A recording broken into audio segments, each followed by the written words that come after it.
What is going on? Just woke up, hopping on the damn game. Finna just record a little bit. And oh shit. What is going on? Just woke up, hopping on the game, gonna record a little bit. Ay. And so what I'm thinking would make it better is I was watching this YouTube video, so I think what would be good is if we just listen to like Asmongold or something while we play, you know, like straight dopamine, just straight hitting it, you know what I mean? Like 3 different things going on at the same time. I fuck with that. That's usually what I do when I wake up until the time I go to bed is just straight stimulation. So let's get into that. You know, and it's a problem for sure, but who cares? I mean, no, I care. Like, it's a problem for sure, but there's nothing I can do about it right now. Games like Concord, like, I would say, like, woke stuff was, like, way more popular in, like, 2018 to, like, 2022. Would you guys agree with that? Yeah. Yeah, right? And so, like, you see a lot of games that were probably, like, it's dying. Yeah, I think it is dying out a lot. And, or at least, like, in some cases, right? People are fed up now. Yeah. And, so I think that what happened is that these games were conceptualized around then. And, like, the culture kind of changed. And now people are less accepting of it. Agreed. That's what I think kind of happened. There's definitely been a definite backlash against wokish stuff. Yeah, I think Gay for sure. people. To you developers who would dare to call my fellow gamers, my people, talentless freaks, I remember this. I say to you, no more. I say Not to gay you, people, but so, you know what somebody needs to do? They need to send that person an application to DoorDash. yeah. Because Not they're gay looking people. for a There's new cool job gay right people now. for Like, sure, well, but what are they gonna do? it's that Maybe they can start streaming. it's that Twitter The Aspen Watcher? Yeah, exactly. gay people Yeah, send them an application for DoorDash. need to Do you think eradicate. DEI in some form is needed? Usually no. Not really. I mean, I think that things like that happen naturally when you just have people that are able to interact with each other with, like, no real boundaries. Like, I don't know about you guys, but, like, any time that I was, like any, like, for example, like a WoW Guild meetup or something like that, I see in, like a BlizzCon, right? You go back, you look at, like, WoW Guild meetups at BlizzCons. Every single one of them is diverse. Yep. Every single one. I'm the jump master. Oh god. So, Finish like, my tea on the way down. and, like, how many of you guys, when you played Xbox Live, you were playing with people that were, like, just different races or from different countries? They're all like that. So, if you just allow people to interact naturally, this will happen. And it will also not happen in some circumstances, right? It will. Like, there will be groups of people that are like, oh, we only want white people, like, we're racist. Like, yeah, sure, like, whatever, right? But, like, that's not really a norm. Let's do this. Rejoice. Celebrate, my fellow gamers, for today you have made history. Hell yeah. Today, My we fellow tear gamers. down a tyrant. Let this be a warning That's right. Gamers to all the rise up. AAA development studios and publishers out there. The balance of We power have to has rise shifted. up as gamers. There is no amount of money you can Well, pour. I think it's not even the balances power have shifted. I think it's been realized. I think gamers now realize that Amen. if you collectively get together and enough people don't want something, they can actually change the course and the outcome of a game. Amen. Because this absolutely can happen. And I think it's been proven time and time again. No more fucking battle passes, bro. It took long enough? Yeah, it did.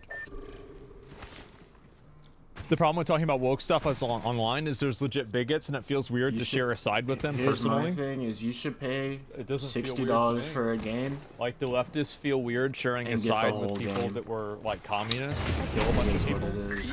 No, because everybody knows there's a big difference. Just because somebody likes socialism doesn't mean that they like democratic national socialism like in Nazi Germany. Of course not. Level 2. Less than 30 Like, seconds. of can course make that's reasons not why. the way that people think. That's silly. Everybody knows that. It's just, and this is the problem, right? Is like these people, like this is the dishonest type of reality that people live in. Yeah. Like what he's saying. Like this is not, this isn't the way normal people think. It's just intellectual dishonesty. Yeah, that's not Alright how, then. that's not how it is. Light mag here. Level 3. Crafting. I can make Nuance use is of that. wild. Well, people don't want nuance because if you add nuance, then they can, you know, they lose power. Sometimes chat is quite bigoted. Of course it is. There's 30,000 people watching the channel. Do you really think that there's not, like, what do you think the odds are that there's going to be somebody who's racist in here? 100%. Absolutely. So what? Mid-range. Like, okay. Oh. Wow. To marketing, to hide the flaws of a product created by the wrong people with the wrong intentions. The balance of power has shifted in a way that you cannot control. Thank God. Your audience has a voice. They have power, and they are your equals. Contact with hostile. September the 3rd. Well, they're not the equals. They're actually like they're the ones that make the decision. It's the customer's always right. Like you can say like the audience is sexist or whatever you want, but at the end of the day, you're still going to be looking for a new job when your product doesn't sell. Oh god. Like that's it. You know, like there's a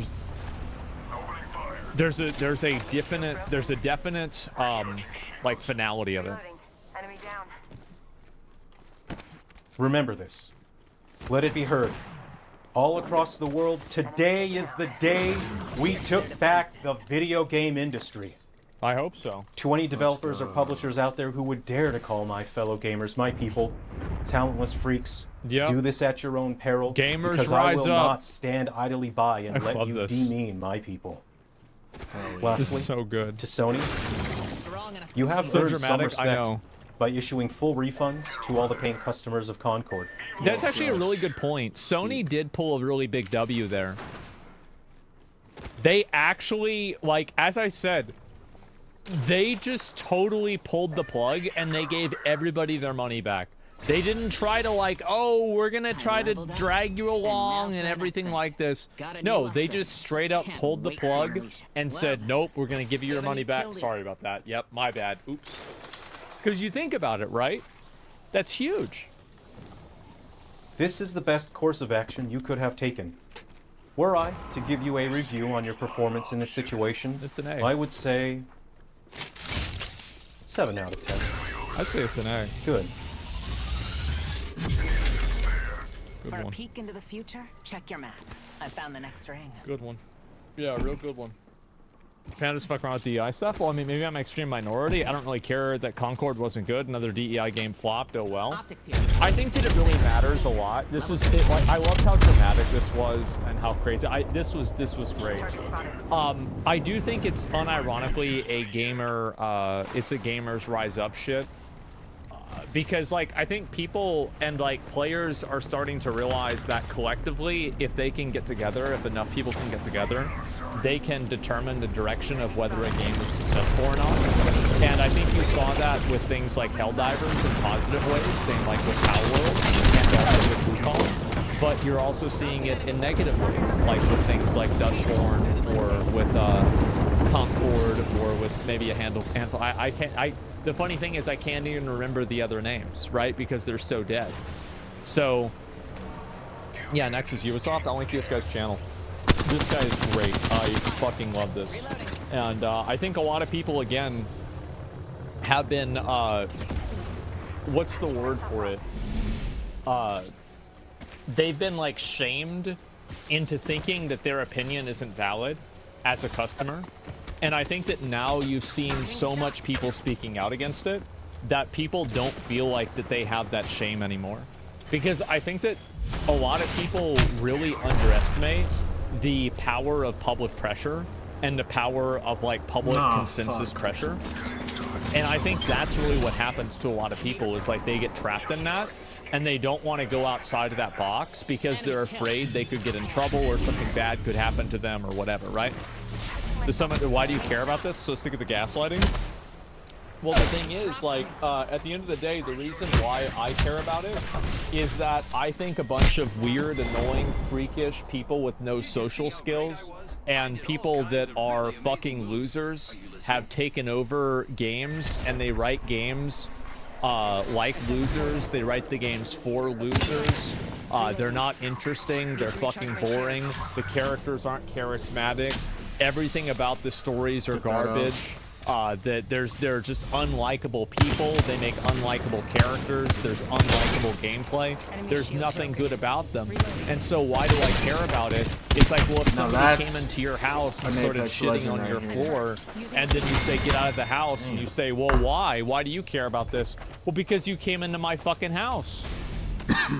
Black Myth Wukong is a wake-up call. This game, for many others, including myself, represents what many of us have been asking for a long time, which is just a game that's a game. Nothing else. Modern gaming trend chasing, no microtransactions, no live service model. It's not a platform for future expansions. It's just a game that's delivered at a fair price that gives us an incredible experience. That's exactly what this game is. Imagine that. Damn good one at that. Yeah. Through fabricated controversies and criticism steeped in biases, this game has persevered. It has sent shockwaves across the industry. It has exploded. Well, it's because all of the IGN articles, like, about, like, how the game company is bad, all the Chinese people are like, oh, I don't read English. They don't even see it. Yeah, they're not even seeing it. It doesn't even happen. In popularity, and it's going to leave a lasting impact. Today what I want to do is I want to talk about my experience with Black Myth Wukong, but more than that, I want to talk about how this game embarrassed the people that tried to stop it and what it means for games. My favorite part about the whole controversy is the idea that all of the players are in China. Like, so what does that mean to you? Can you elaborate on what that means to you? What do you mean? So, they're all Chinese. Okay, all right. So, what do you mean by this? I don't know. It's so weird, isn't it? So, a lot of people have been coming back to YouTube. Or sorry, coming back to Twitch after streaming on YouTube. Why is that? It's because their contracts ran out. Let's talk about it. Have you been noticing this trend where people who are signed to YouTube live streaming contracts, the day their contract ends, switch right back to Twitch or start multi-streaming? I don't stream. Yeah. Because I have, and it's got me wondering, is YouTube live streaming... Yeah, I don't live stream, bro. Shit's for the birds.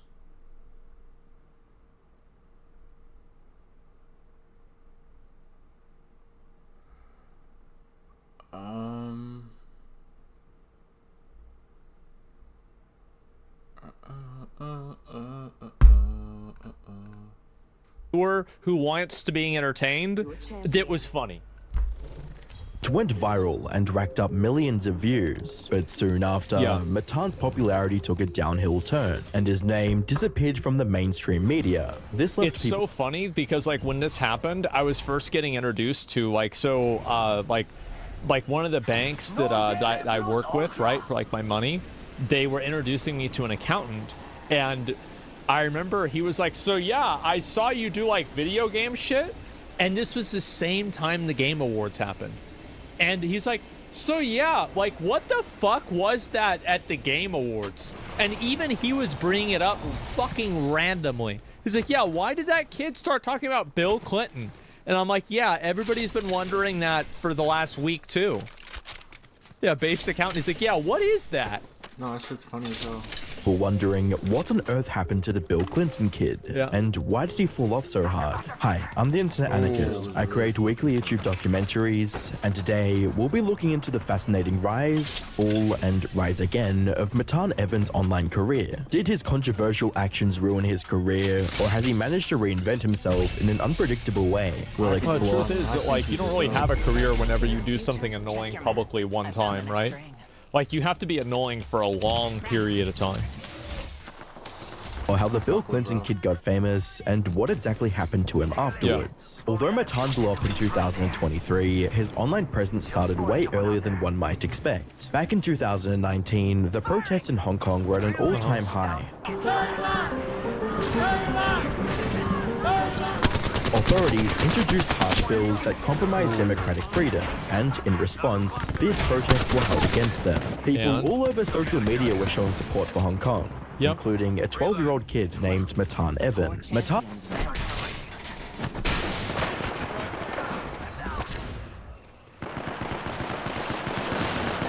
Oh my god.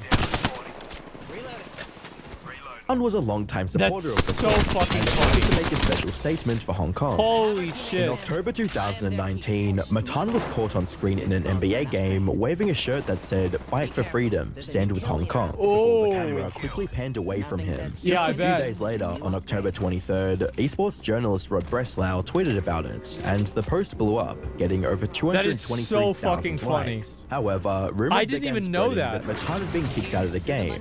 But these Yeah, were of course. quickly dispelled in a tweet by Rod that said, also, Matan was never kicked out and will be back in their seats next game, but likely never to be put on the Jumbotron again. Rod also suggested Matan should go to BlizzCon and soon This was at the same time of the free Hong Kong situation. Remember that? people were hoping to see him Yeah. protest there too. Now, you might be wondering why. Well, because in the same month of October 2019, Blizzard, the game company, banned esports gamer Blitzchung for a year just because he spoke out in support of the Hong Kong protesters. So the demand was Man. there, and Matan made sure he delivered. That was crazy. I remember when that was a great month. It was. And it was like during Classic WoW release. And so I had named my Warlock Crack Monkey. Because this had been like what I had named my Warlock. This is a gnome Warlock I made in like 2006, I mean. And so for 2019, I remade the character. And Blizzard thought this name they didn't think this name was funny. I thought it was funny. They didn't think it was funny.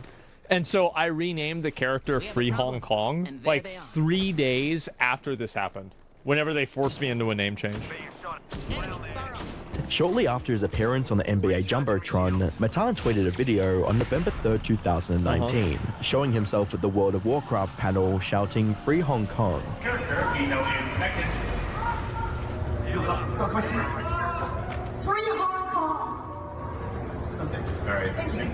I had no idea that was Matan. I knew this happened, but I didn't know that was him. That was the Bill Clinton. Yes. Oh my god. The tweet read, "I came to BlizzCon 19 to make a point. My point has been proven. I ran up on the Q&A panel and yelled 'Free Hong Kong.' Now remember to keep fighting for basic human rights." Matan's actions quickly drew mainstream media attention, leading to numerous interviews where he explained his strong stance on Hong Kong. So I had heard about the movement before the Clipper game, and I decided, I decided to do something. I didn't know exactly what I was going to do. So it was kind of I guess in the moment. He even appeared on InfoWars twice, where See what he's saying. It's like, hey, I know, it's just so fucking funny. Interviewing a 12-year-old. Yes, it's hilarious. This is amazing. when Troyer praised his resilience and confidence. Man, I'm telling you, there are grown men Yeah. who don't have the courage to do what you did and step out on that in front of that panel, and you just seem fearless. Like there's no qualms. Like you don't even. It's like you didn't even question it. Interestingly, So it's like by the time he did the Game Awards, like people thought he was level 1 at that time, bro. He was already level 60. Yeah, he had been playing the game for years. Oh my Matan god. was very aware of all the attention he was getting online, so he used it to grow his presence. By January 2020, his Naturally. channel had 13,000 subscribers, and he was posting daily videos about Hong Kong. Fast forward to 2021, and Matan had around 38,000 subscribers on good. YouTube. However, it was clear he had stopped posting regularly, and his channel became largely inactive. After months of being silent, Matan posted on Twitter on June 15th, 2021, explaining that he stopped posting about Hong Kong Kong because there simply wasn't much to post about it. He also mentioned in the tweet that he would start posting again soon, and fans were eager to see what he'd post next, with commenters stating, "Miss you so much, Matan. Thank you for always supporting Hong Kong and remembering us here," as well as, "Thank you, Matan. Happy to know new updates about you." However, his content after that tweet had nothing to do with— Why is some random white 12-year-old kid yelling about Hong Kong? Well, I mean, like, I mean, his parents probably got him involved with it, right? His parents are probably political, and they were like, yeah, so this is the way the world works. Like, I bet that's probably how it happened, and then he got into it. He's white. I mean, I don't think he's white either, but, like, I just glossed over that. He's not white. But, like, anyway, so, yeah, no, that's probably what happens. His parents probably in jail now? No, I don't know. But, like, yeah, I think that's probably usually how things like this happen. Hong Kong. A prime example of this shift took place the following year during the Game Awards on December 8th, 2022. In today's age, videos have become a powerful tool for communication, whether you're sharing ideas, promoting a business, or just expressing yourself creatively. But not everyone has the time or skills for complex video production.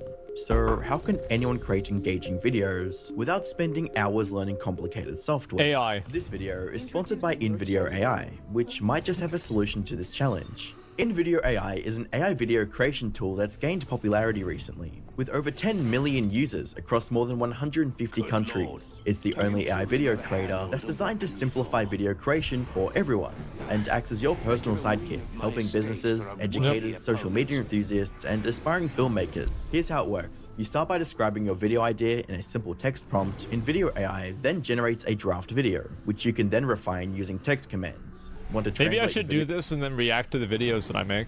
That'd be a good idea. I could become my own human centipede. You're into Spanish, or yeah, looking to add it's smart. subtitles. Con sus adictivos videos cortos, ha conquistado el mundo. One of InVideo AI's standout features— I actually think that's one of the like huge, like insane W things that AI does, is that it can make rudimentary translations in nearly real time. That is fucking crazy. is voice cloning, which could help you narrate videos in different languages without re-recording. For those interested in trying it out, paid plans start at just $20 per month. These plans remove watermarks and provide access to stock footage libraries and advanced features like voice cloning. Check the link in the description and use code InternetAnarchist50 for additional credits in your first month. With that said, let's get back into the video. During this event, as the Elden Ring team accepted their Game of the Year award, a random young guy was hanging around in the background, looking completely out of place. Supported these titles, and we create the games we want to create and do our best because of you. Thank you so much. That young guy was Matan Evan. He grabbed the mic and spoke with a strange accent, stating, Real quick, I want to thank everybody and say that I think I want to nominate this award to my Reformed Orthodox Rabbi Bill Clinton. Thank you, everybody. It seemed like Matan had shifted from his usual serious political content to embracing more of an internet troll persona. After the show, Matan posted a tweet stating, "Today there is a lot of talk and speculation. More information will be released on all fronts sooner than later." Jeff was fuming after that? Well, he should have been fuming. I mean, the reality is that, like, if you want to look at it from his point of view, for Jeff, this was like a massive level fuck up. Like a massive, huge, like,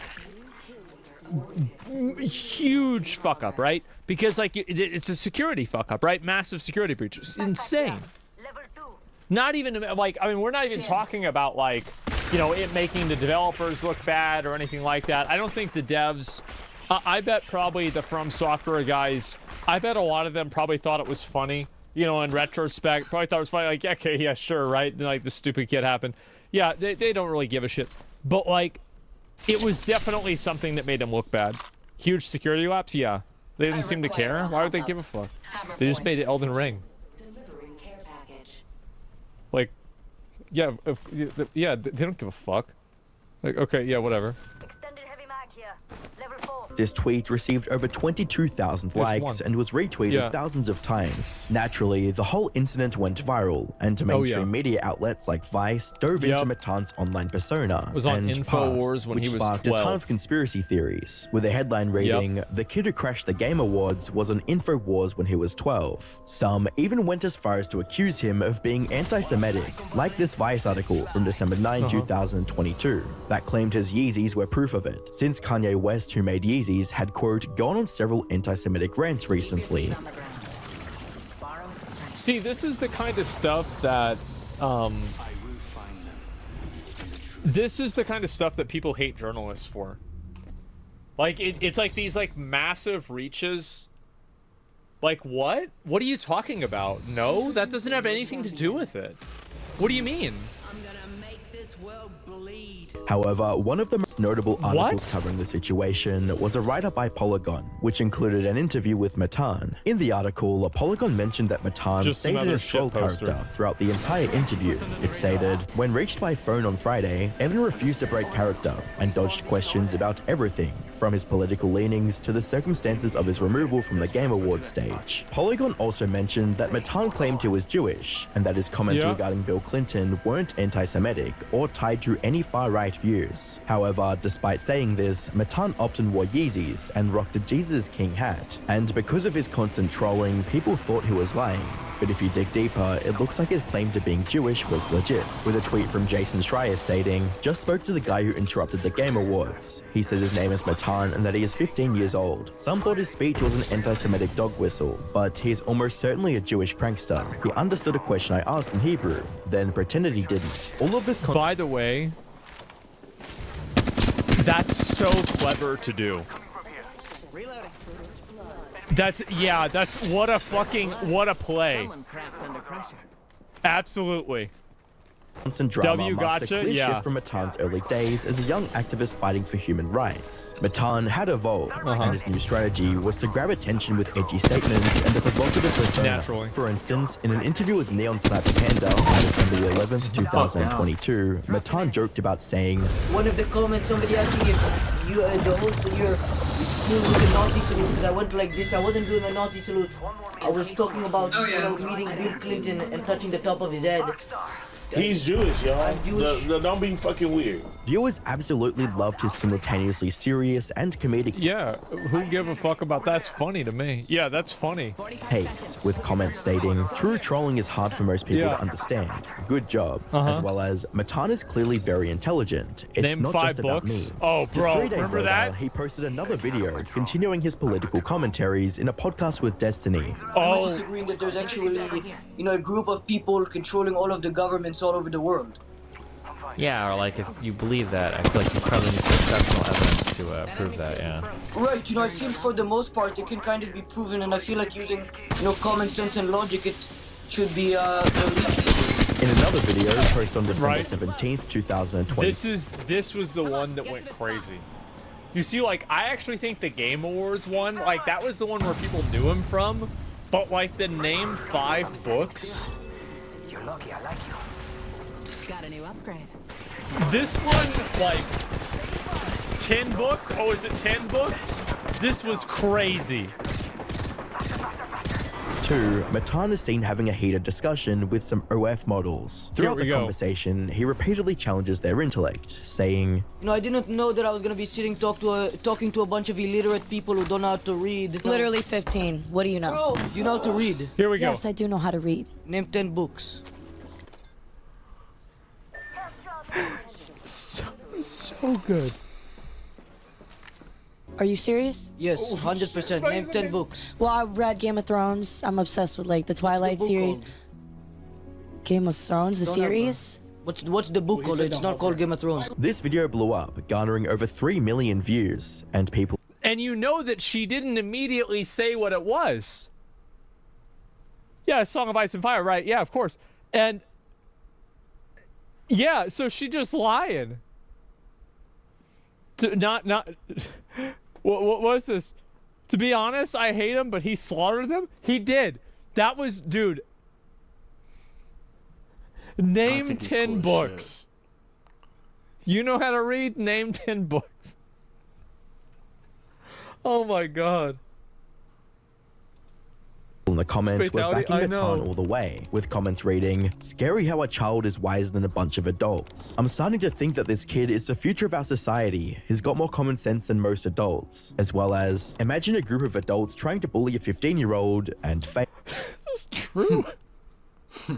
It is true that a bunch of these girls are getting together and shitting on like this 15, 16-year-old kid, calling him stupid. Like, what? What are you doing? Failing. So he kept the momentum going, making more content with controversial creators like Sneaker. You're always like this. Yeah, I never actually change facial expressions.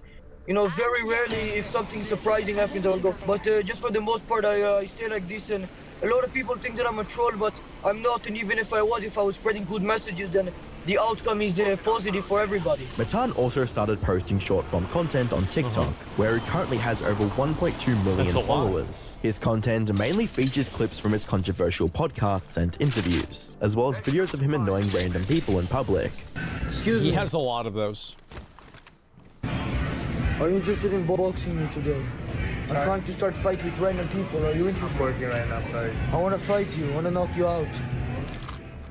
You know, a lot of people have been asking what I've been doing to help, you know, the homeless community. Today I'm going to be giving them fake $100 bills and a lot of... Barrel stabilizer here. Level 2. Round 1. Beginning ring countdown.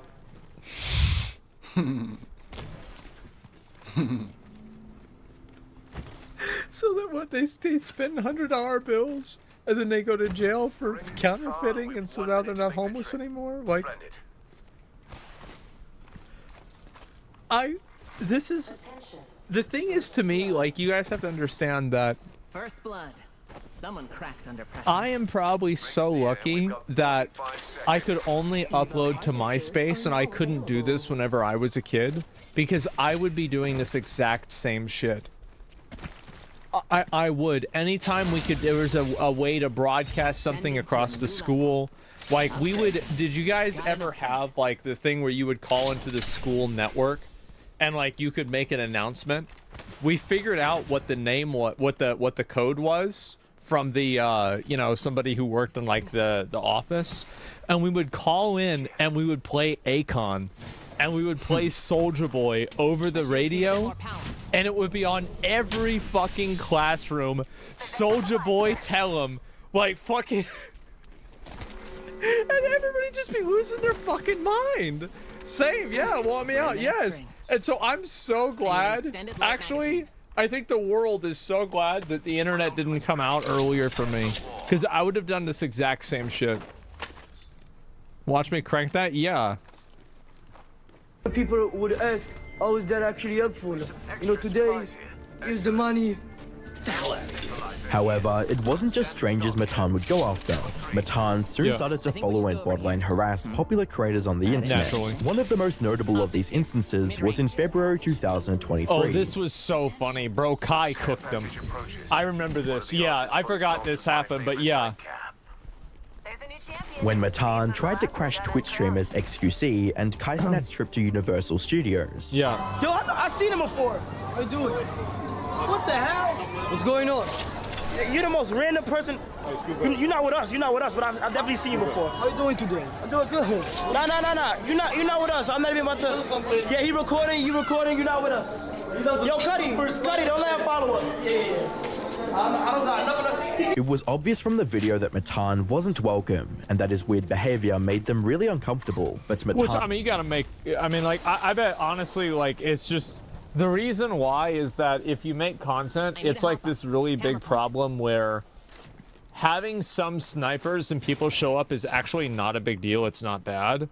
But the problem is that if you allow it to happen, then you end up like enabling it happening like way more, right? It's like it's like the moment that you let one person come on and it's not a problem, then people go absolutely nuts. And still kept following the two streamers, and even disguised himself as a fan to try and get a picture with them. Unsurprisingly, this got him quickly kicked out by security. Whoa, bro, stop doing that, bro. Stop doing that, bro. You're trying to be low.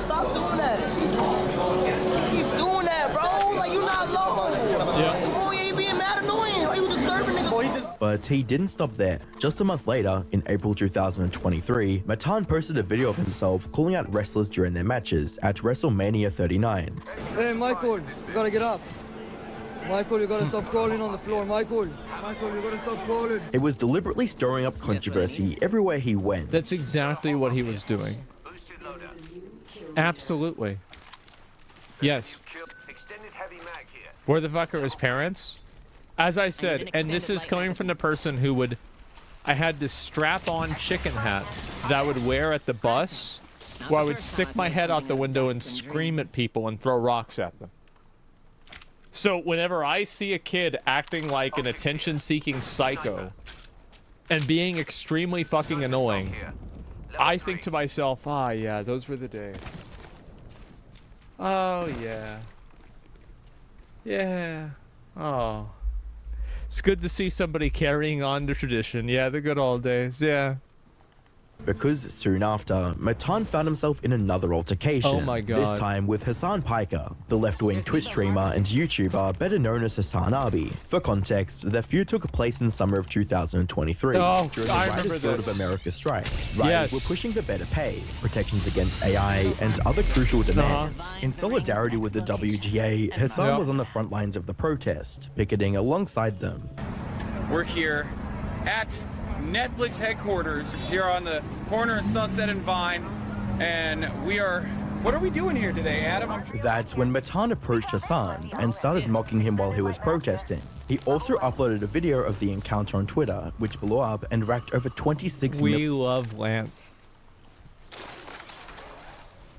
Let's head that way. Oh my fucking god. This is the best. I forgot all about this one. I did. I forgot. It's good. Yeah.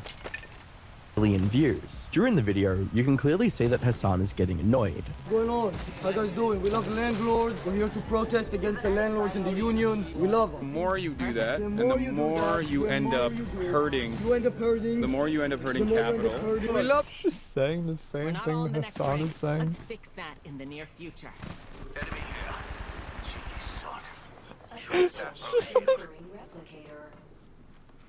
Replicator coming down. It's so fucking funny. It's just being annoying. I know. I know it's just being annoying. I know. Landlord.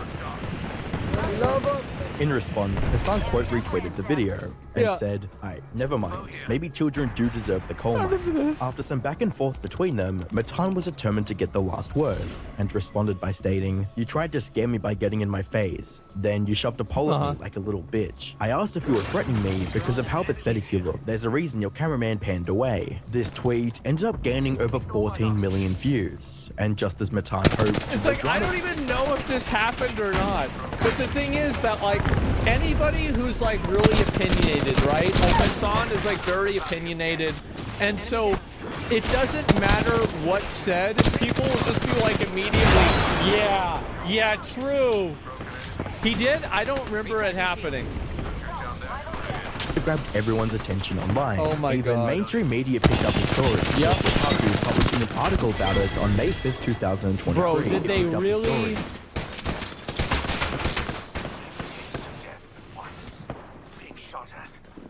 Oh my god. With Kotaku publishing an article about it on May 5th, 2023, headlining Twitch streamer Hassan Piker trolled by Game Awards Show Crasher. And as you'd expect from Matan, he jumped on Twitter to shouldn't milk have this left the opportunity. squad, bro. The very next day, Matan tweeted, Kotaku reported I had legal counsel on our call today about Hassan. They're talking about my buddy Mikol, who was making Minecraft spider noises. He was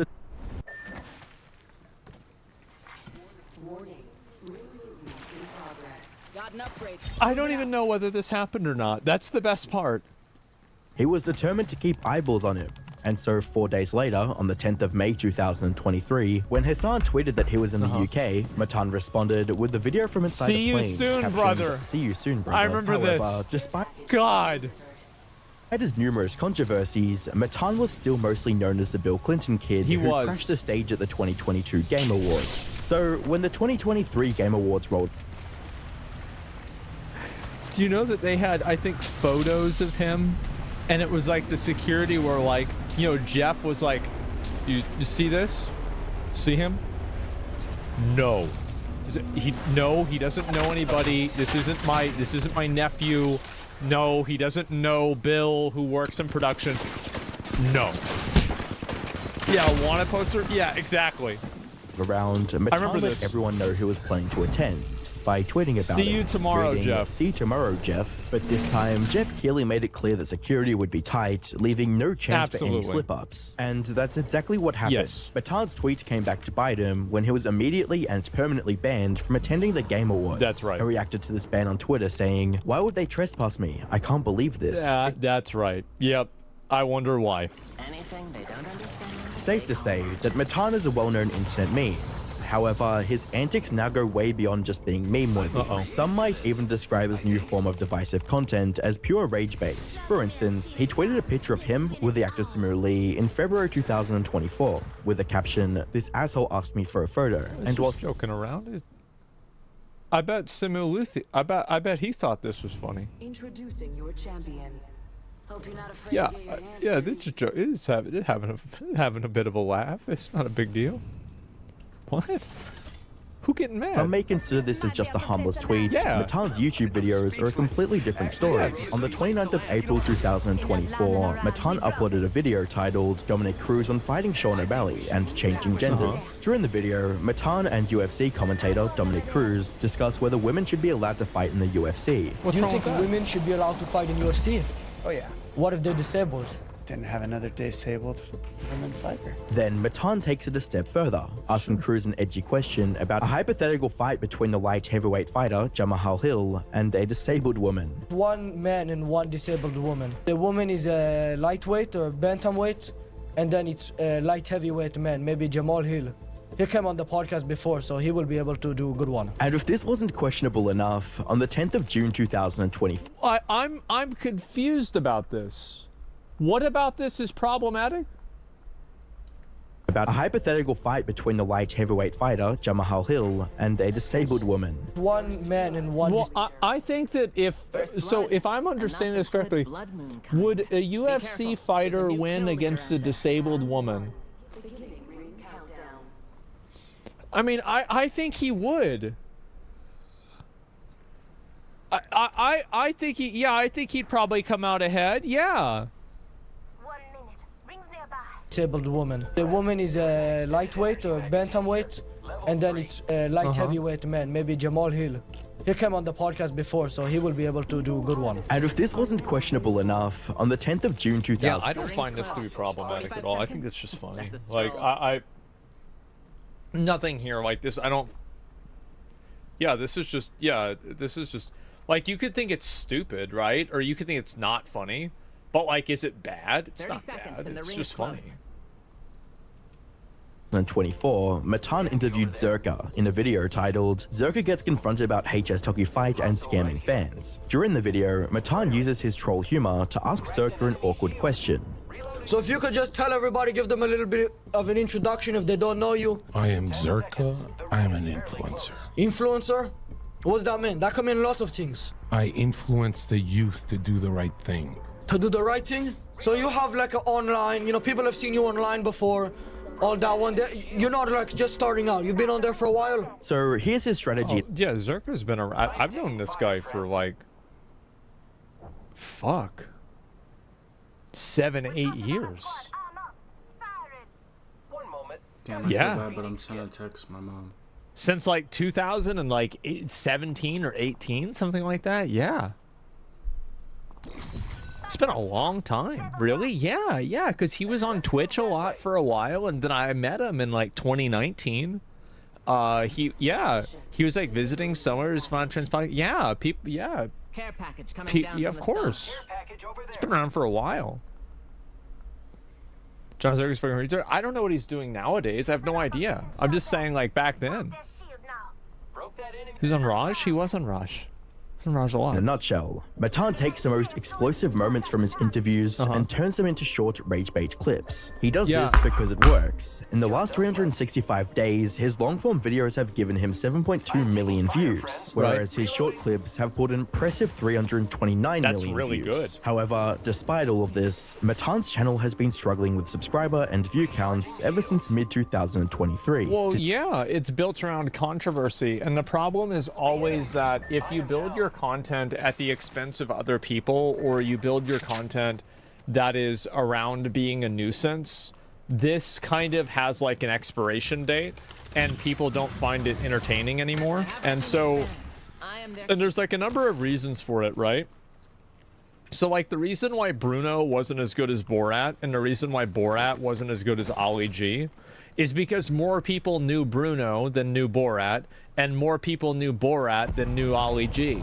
So when Ali G would interview people, they didn't know what they were getting themselves into. They had no idea. But by the time that he was Borat and he was Bruno, like we're talking about Sacha Baron Cohen, right? Ali G was the GOAT. Yeah, Ali G was amazing. And the reason why it was so good is because of the fact that it was like unknown. So it's like a weird paradox that like content like this can't be popular. Because if it's really popular, then people know the person who's doing it, so it becomes not interesting anymore. Do you see what I'm saying? You see how this happens? So it's like you have to transition completely into doing a different type of content.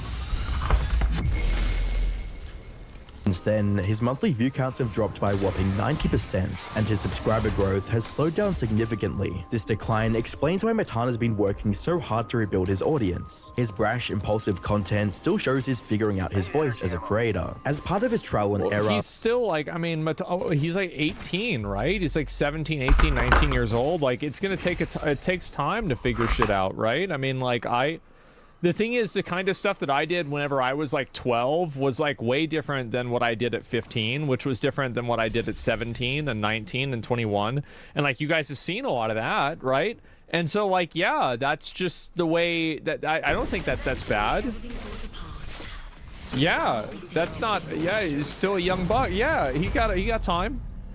Matan has been drawing attention by joining several controversial podcast interviews. Do you think that Yellowface is okay?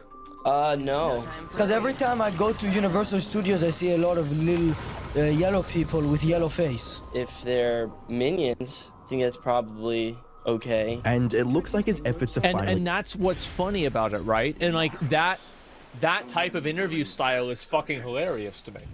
Because it's like you're asking somebody who's obviously trying to give like this fake politically correct answer, but they're worried about being taken in the wrong way. So they're not saying the obvious common sense thing, which is like, yeah, that's minions, not fucking Asian people. What are we talking about? But they're so afraid of saying it in the wrong way that they just look like idiots. And I think that's hilarious to me. Paying off. Matan's videos where he interviews online creators with his edgy humor are starting to click with a certain crowd. Sam For example, Hyde hires 20 Indians to destroy Matan's he recently put in over 700,000 views on a video titled "Sam Hyde hires 20 Indians to destroy Matan's podcast." The more of them, there's more? Oh, yeah. What are you gonna do with them after? Where are you gonna go? It's not my problem, it's LA's problem. Matan Evan has...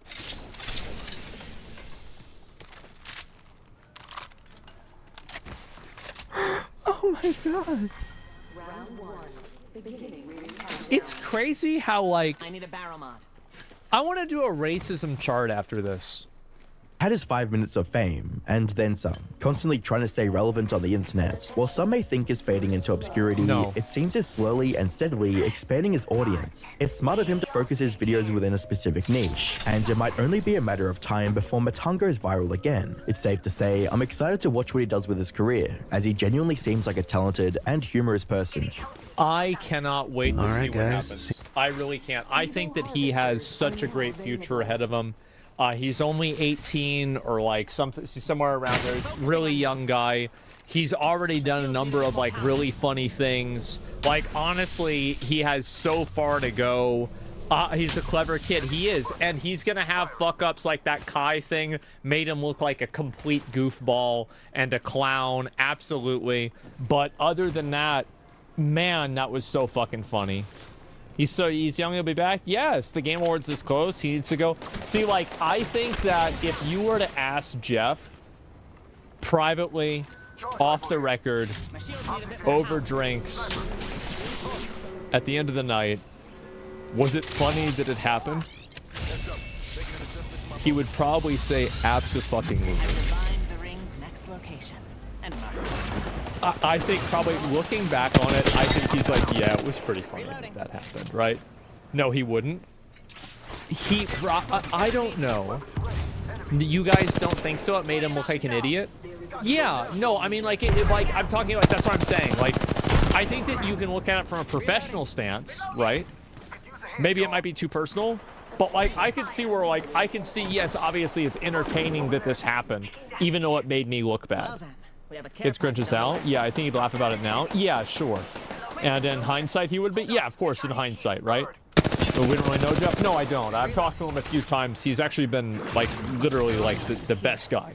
And so, yeah, literally nothing bad to say about Jeff. But, yeah, it's speculation. He might not like it. It is speculation. But there's the video right there. And I don't think that he's going to fall off necessarily. I think he's figuring out, like, what to do. Right? So, like, for example, I think that the idea of giving out $100 bills to homeless people to help homelessness, but they're fake, so the homeless people will get arrested and get sent to jail to get rid of homelessness. That's the kind of stuff that is... It doesn't get better than that to me, you know? That's so perfect. I'll be right back. Did you wash your hands? Shut up. So anyway, yeah, that's what I think. I think there's a lot more to go. This is not the end of the story. Now, I do think that it's crazy how much Indian racism there is now. It's nuts. I see it all the time. It's like it's one of the most popular types of racism now. And I feel like it kind of came out of nowhere. Because for a long time, it's like nobody was really talking about Indians. And like now it's out of control. Yes! People are just going ape shit about it. It's the new racism meta. Yes, because like for a while, like there was a lot of racism against white people. And then like Twitter got owned by Elon Musk. Then there's a lot of racism against black people. And then there's like now there's like anti like Israeli. I don't know, is that racism, Jewish people, like it's, you know, back and forth, right? Then there's a lot of that. And then, oh, you forgot about Asians. Yes, there's racism against Asians for COVID. And like now it's Indians. People are going ape shit about Indians. But why Indians? I don't even really know.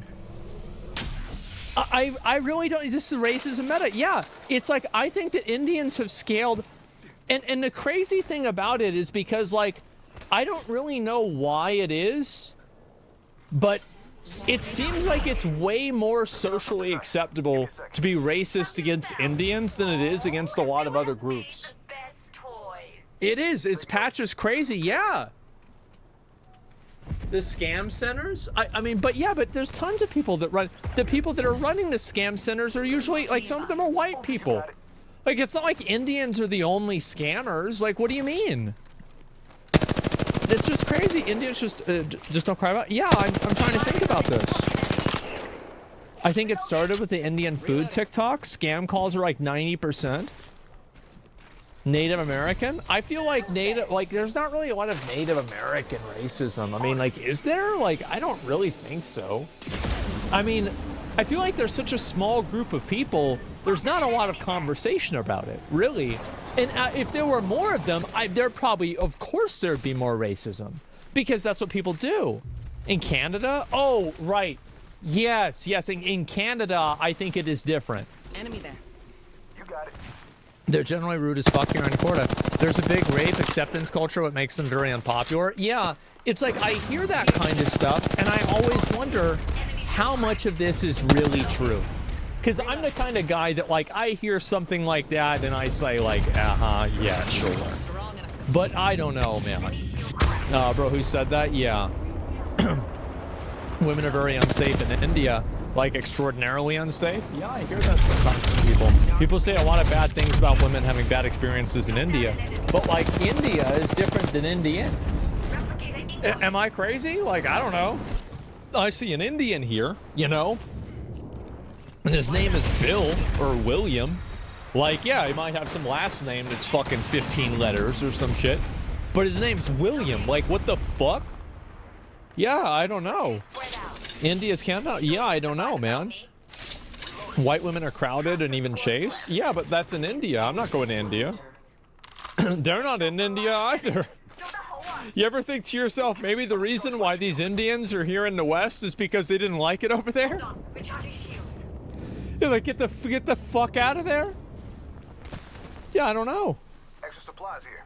Made up Western name? Yeah, I guess so. With a minute to spare. And ironically think Indian racism is targeted at the country itself and not the race. Here. Level 2.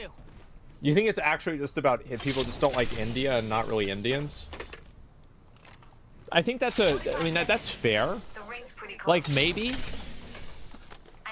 Like, I don't know. I think that there's like, it's one of those things where there's like a, it's like how people like, there's like the Jew haters and then also the Israel haters. And it's like, you do have muddying of the water there, right? Where it's like, a lot of these people are like, yeah, Israel is so bad. They're so bad. And everybody from there is also bad, and then their descendants are bad, and then the people that are following their religion are bad, right? And so they just keep going. But like, you're right, it's true. All popular Indian racism happening only applies to half the country. Yeah, I don't know. India's a very big place. There's like over 1 billion people in it, so I think it's probably a lot different for different places.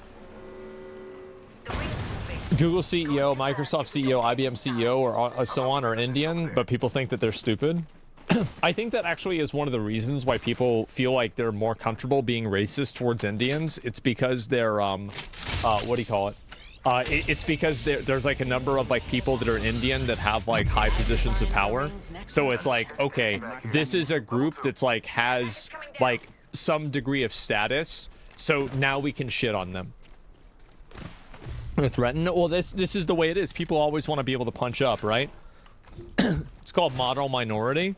I mean, I don't know about model minority. I'm just saying, like, this is like, that's like a totally different, like, that's like a tokenism thing, right? That's something different, I would say. This is how Nazism started? Well, I don't know about Nazism.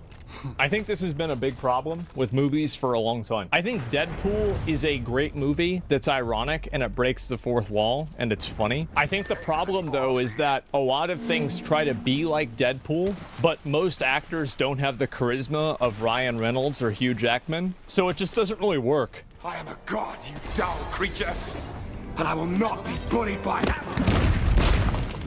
This is a scene from Joss Whedon's The Avengers. Yeah. You've probably seen it before. In fact, you've probably laughed at it before. I did. I know I did back in 2012, along with every single other person in the entire cinema. And realistically, how could we not? It was such a surprise, such a hilarious subversion of the classic villain monologue. I mean, think about it. It's literally the filmmaker... 2012. I gotta lay down. Is picking up all the serious tropes we've become accustomed to over the past 100 years, and saying to the audience, look how good this CGI used to be, man. Look how good this shit was. How the fuck was it so good?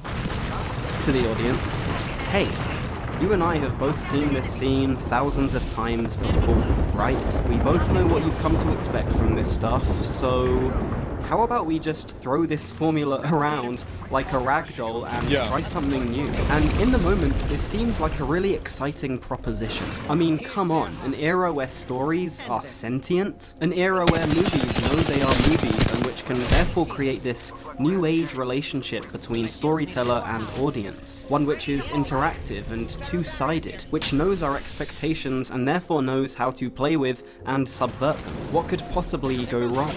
I think that the example with Loki is probably one of the worst examples in my opinion, because Loki is a trickster, and in a lot of ways he adds a lot of brevity to the story, and I think it does make sense. And also it's a superhero movie. We only have 30 seconds left. No pressure. But the other ones I agree with. Well, it turns out a few things. Lots of things, actually. Let me start by revisiting a story I briefly told in my recent video I've seen this one. on Peter Jackson's Lord of the Rings trilogy, Yeah, and why they it's remain Willow. virtually untouchable 20 years on. For some reason, I missed out on these movies throughout my childhood. I don't know why. It just never occurred to me that I should watch them. So by the time I did eventually sit down to view the trilogy, I think I was 17. And by Damn. then was very much accustomed to the cynical, self-aware, ironic style of storytelling which had grown. By the way, this movie was an S-tier movie. 21 Jump Street, fucking insanely good. Such a great movie. Actually amazing. Throughout the 2010s, I never dominate knew movies, Channing and to a Tatum could lesser be that extent funny. television as well. Now, to this day, I'm pretty ashamed by what I'm about to tell you, but anyway. Fellowship of the Ring begins, we hear Cate Blanchett's narration, and I'm thinking, okay, this is pretty cool. It's a bit overly serious, but whatever. And we get to the bit with Sauron, and we see this villain who kind of looks like he's from Power Rangers, and Galadriel is talking about a place called Mount Doom. So obviously, I brace myself for the joke, for the moment where this ridiculous tension is broken. It's weird how, like, obviously this guy's a bit younger, right? So, like, he grew up with movies like this, whereas, like, for me, like, Lord of the Rings was the norm. You know, like, then there was Gladiator, and, like, you know, we grew up watching Spartacus, and, you know, the Ten Commandments, and, Lawrence of Arabia. You know, like, and we also, by the way, we had movies like 300. Well, 300 was 2006 or 7, I think, right? That was a bit later. Like 13th Warrior, Braveheart. Like, we had movies like, for example, like a really great example of a older movie that has like that same type of storytelling is Indiana Jones. Indiana Jones definitely had the same type of like self-awareness that like people can sometimes criticize new movies for. But again, do you know what the new movies don't have? They don't have the charisma of Harrison Ford. Troy. Yeah, bro, Troy. Exactly. Like there's no joke after fucking Achilles just kills was it Hector of Troy in front of fucking everybody, drags his corpse around, and he says, fuck y'all, I'm out. I'll be back, gonna kill everybody else later. That was it, right? It wasn't like he tripped on the way out and it's like, haha, funny. No, bro, like he just killed him and that was it. Yeah, the Mummy. Yeah, the Mummy was like that too. Yeah, they had a lot of like the comedy and shit like that too. And it just doesn't come. So I think, fine, that was the prologue, whatever. You can't really make jokes in the prologue. Then we get the whole Shire sequence, and I But see it's all weird the... to see like a younger person watching these movies that's not familiar with the way the storytelling used to be. It's really interesting to see this perspective. I haven't heard this before. These little guys running around the place, smoking weed and making these weird faces. It all feels rather camp, rather silly, especially once the wizard in the pointy hat arrives. And so once again, I brace myself for the self-referential joke, for the film to acknowledge how bizarre this all is. And once again, no such joke occurs. And this basically... Disagreed. I think that there's a couple of points of levity here. It's the guy, you know, hobbits aren't particularly smart or, you know, like the best inventors or anything. And it's like a dumb guy picking his ear. And then like the older guy who's laughing when Gandalf sets off the fireworks and the kids are happy. And then the wife comes out and she's mad. And then he's like, oh no, I actually hate this too. Yeah, of course, honey, it's so bad.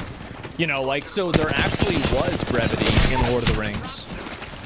It's just that it wasn't done in a way that was cringe. Most of the brevity that's done now in Hollywood movies is written by people whose worldview is, what would the world be like if everything that my parents told me was actually wrong? It feels like almost bratty in a way. And no such joke occurs. And this basically happens for the entire trilogy. Like, you think I would have gotten used to the tone after a few scenes, but no. My brain had been so molded over time by so much postmodern wink. Nobody tosses a dwarf. And my axe and then Gimli's axe just fucking breaks. Gimli absolutely had a lot of comic relief moments. And then fucking Merry and Pippin. Absolutely comic relief. Yeah, there were a lot of that. The problem isn't that there's comic relief. It's there's the authenticity and purity of the relief that doesn't feel like it's fake. Well, second breakfast? Yeah, exactly. And then Aragorn throws him the apple. Yeah, there you go. There's so many examples of it. It's just done in a way that's sincere and authentic. Which is, again, to be fair, what the video is about. It's about sincerity and not jokes. But I feel like, again, a lot of times these two things get conflated. Sorry, I'm pausing a lot. Lord of the Rings is my favorite movie series. I have to fucking... Okay, let's move on. Wink, nudge, nudge storytelling. That it could just not recognize sincerity. Now, let's actually stop for a second and think about how crazy that is. Because sincerity is not some outlandish storytelling device, only used by those daring few writers and directors. No, sincerity, since the dawn of time, has been the very essence of storytelling itself. Like, imagine having this conversation with someone even 50 years ago. They probably wouldn't even understand. This shit came out in, like, 2002. Can you believe this? This is the second movie? It's like... And still, nobody can even come close to this? I actually think it's the way they record film nowadays. I'm actually a believer that I think, like, the old school film grain is a better cinematic quality than what they do nowadays. Understand what you were talking about. For millennia, stories were told to convey truths, to share human experiences, to evoke genuine emotion. From ancient myths and legends, to classic literature, to television and cinema. Sincerity has been the core element that binds the audience to the narrative. It's the fundamental ingredient that allows us to resonate so deeply with stories. Yep. Sincerity is what makes characters relatable, struggles compelling, and triumph. Yeah, alright.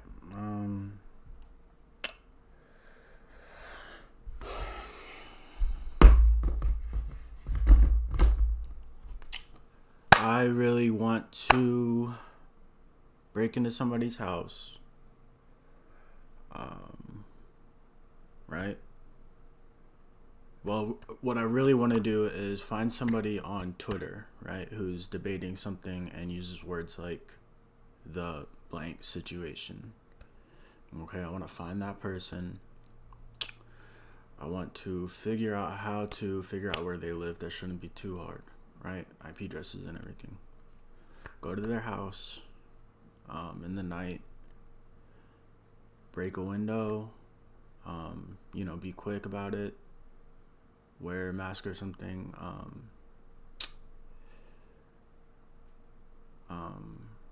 Go into each room. Rape pretty much everyone in the house and leave them after I kill their family.